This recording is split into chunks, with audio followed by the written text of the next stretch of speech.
My name is Lydia Baxter and I'm the Wilder Ouse Project Officer for the Sussex Wildlife Trust. The main aim for our project is that we're hoping to bring communities, landowners, land managers together to connect nature through wildlife corridors and try and increase climate resilience of our catchment of the Ouse River. We mainly advise with landowners, trying to help them figure out how they can best help nature, where we can be aware of the needs of the landowner and the needs of nature and try and provide the best help in whatever way we can. And then we hope to deliver physically in person with our volunteers who come and help the Wilder Ouse project. Currently, we are on one of the farms that we've been working with for the last 5 years. In this case, the landowner reached out to us. She really wanted to see what she could do to bring nature back. She didn't want to stop farming. She wanted to bring farming and nature together. We had a really good discussion about what sorts of things she could do whilst doing nature-friendly farming, and the relationship has sort of just grown from there. We are aiming to help with natural flood management, creating pollinator habitat, and we'd also like to increase water quality here.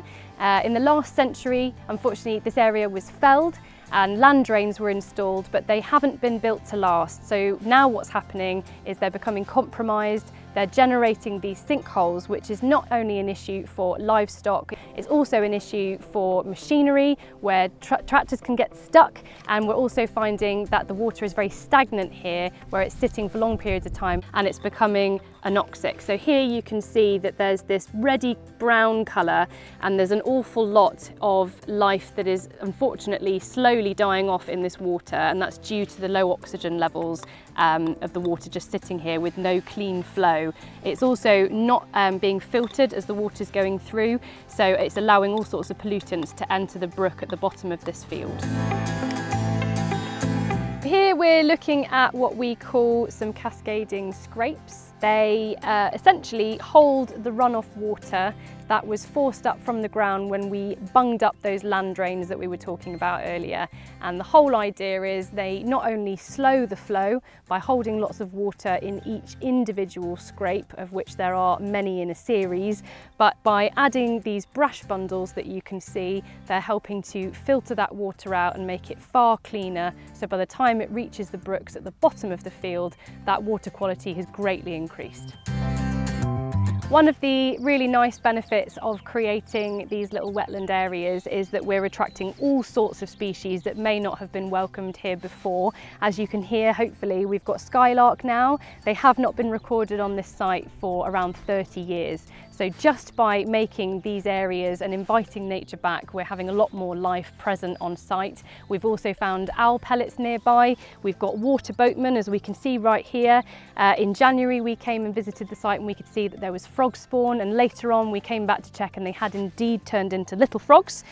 So we've had all sorts of life be encouraged back, and it's really great just to see how quickly nature is waiting on the sidelines, ready for you to say, yes, you can come back and enjoy this area.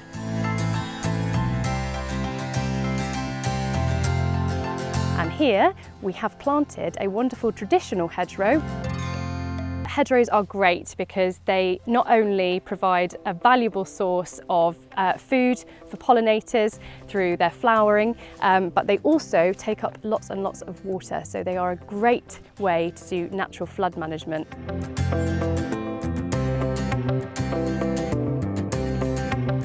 Wilder Ouse project covers the entire headwaters, tributaries and the whole catchment of the Ouse River. You can get involved with the project in a number of ways. So we do have a volunteer team and we're open to anybody applying. There is no such thing as having too little experience. The whole idea is we want to connect people with nature. This year we're hoping that we're going to be able to help about 30 or so landowners. Go to our landowner inquiry page, which is on the Sussex Wildlife Trust page, and you can do that simply by typing landowner inquiry Sussex Wildlife Trust into Google, and you should find a form which you can then fill out. We do also work with small community groups, so if you have a community land holding that you would really like to see do more for nature, then we'd be more than happy to help if it's within the Ouse catchment, and then hopefully we can be in touch very soon.